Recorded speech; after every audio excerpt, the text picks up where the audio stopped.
मुकालमा पेश करने के लिए अरशद, आफरीन और अली। बेटा, मेरी 2 दिन से दवा खत्म हो गई है, मेरी दवा ला देना। क्या माँ, जब देखो तब तुम्हारी दवाई खत्म रहती है। बेटा, दवा खा लेती हूँ तो कुछ आराम मिल जाता है। अच्छा अच्छा, ठीक है, ला दूंगा। और ज्यादा दुख न सुनाओ, मैं ऑफिस जा रहा हूँ, याद रहा तो वापसी में ला दूंगा। क्या पता कब ये मुसीबत मेरे सर से हटेगी। बेटा, मेरी दवा ले आया? हाँ, लो लाया हूँ, खाओ। कंगाल बनाकर रख दिया है मुझे तुम्हारी दवा ने। कितनी दवा दिलाऊं, हर दूसरे तीसरे दिन 150 रुपए की दवा लाता हूँ। अब मुझसे दवा के लिए मत कहना, और भी तुम्हारे बेटे हैं, उनसे भी मंगवा लिया करो। बेटा, दवा खा लेती हूँ तो कुछ आराम मिल जाता है। हाँ बेटा, सही कह रहा है तू, उन लोगों से भी मांगा था, उन लोगों ने भगा दिया। सोचा मेरा छोटा वाला बेटा मालदार और वो मुझसे मोहब्बत भी करता है, वो मेरी खिदमत करेगा, वो मेरी दवा इलाज भी कराएगा, वो मुझे प्यार से देखेगा। लेकिन मुझे नहीं पता था कि अल्लाह ने मेरी किस्मत इतनी ख़राब बनाई है कि मेरे 6 बेटों में से मेरा कोई नहीं होगा। अच्छा, मैं अब तेरे पास से भी चली जा रही हूँ। हेलो सालिम भाई, आपकी फैक्ट्री में आग लग गई है। क्या क्या? आपकी फैक्ट्री में आग लग गई है, पूरा माल जल कर खाक हो गया है, करोड़ों रुपए का नुकसान हो गया है। अरे अल्लाह, मैं तो बर्बाद हो गया। सालिम भाई क्या हुआ आपको? असलम, मैं तो बर्बाद हो गया। अरे हो भी गया कुछ? मेरी फैक्ट्री में आग लग गई, करोड़ों का नुकसान हो गया। क्या क्या कह रहा है तू? हाँ, मैं सही कह रहा हूँ। सालिम, एक बात पूछूं तुझसे? क्या पूछेगा? क्या तुमने अभी फिलहाल कोई बड़ा गुनाह किया क्या? नहीं भाई, मैंने कोई बड़ा गुनाह नहीं किया, सिर्फ अपनी माँ को डांटा था दवा के लिए। अच्छा, बस समझ में आ गया। बड़े अफसोस की बात है, बूढ़ी माँ दवा के लिए पैसा मांगे और उसकी औलाद डांट कर भगा दे। शर्म आनी चाहिए ऐसी औलादों को। तुझे पता है, जब तू बीमार था तो तेरी माँ के पास तेरे इलाज के लिए पैसा नहीं था, दूसरों के घरों के बर्तन धुलकर तेरे इलाज के लिए पैसा इकट्ठा करती थी।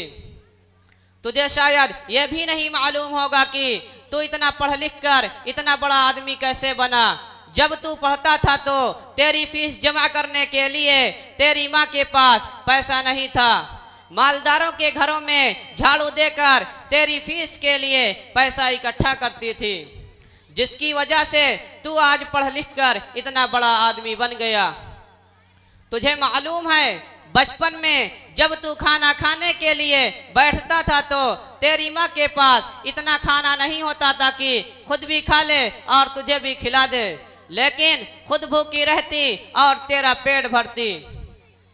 तो शायद ये भी भूल गया होगा कि घर से सफर पर निकलता था तो उस वक्त तेरी माँ अपना दामन फैलाकर खुदा से तेरे लिए सलामती की दुआ करती थी।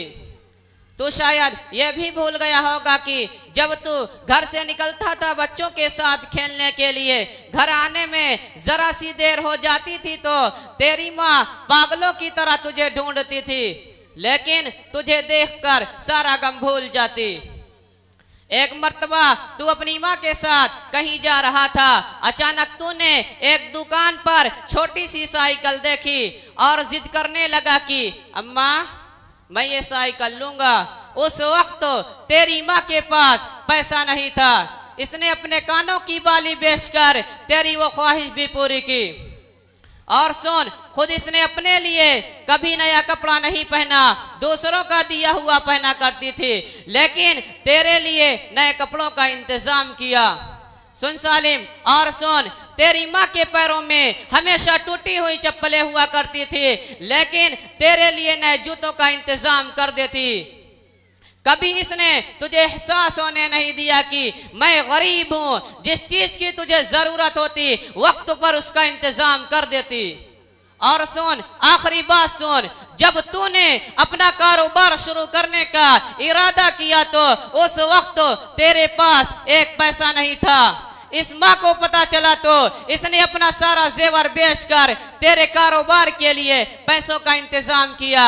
जिन पैसों की बरकत से तू आज इतना मालदार हुआ था, इस माँ को 100-200 रुपए की दवा दिलाने पर इतना एहसान मुझे तो इतना याद है, और ना जाने कितनी मुसीबतें और परेशानियां झेलनी होंगी।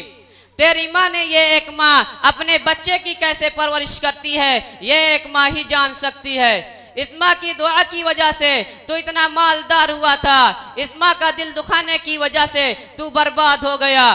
तूने खुद ही अपनी जन्नत को ठोकर मारकर जहन्नम का रास्ता इख्तियार कर लिया। अच्छा मैं चलता हूँ, अल्लाह ताला तेरी माँ को सलामत रखे। आमीन। माँ मुझे माफ कर दो। अच्छा बेटा, माफ किया, आइंदा ऐसी गलती मत करना। माशाअल्लाह, माँ माँ ही होती है।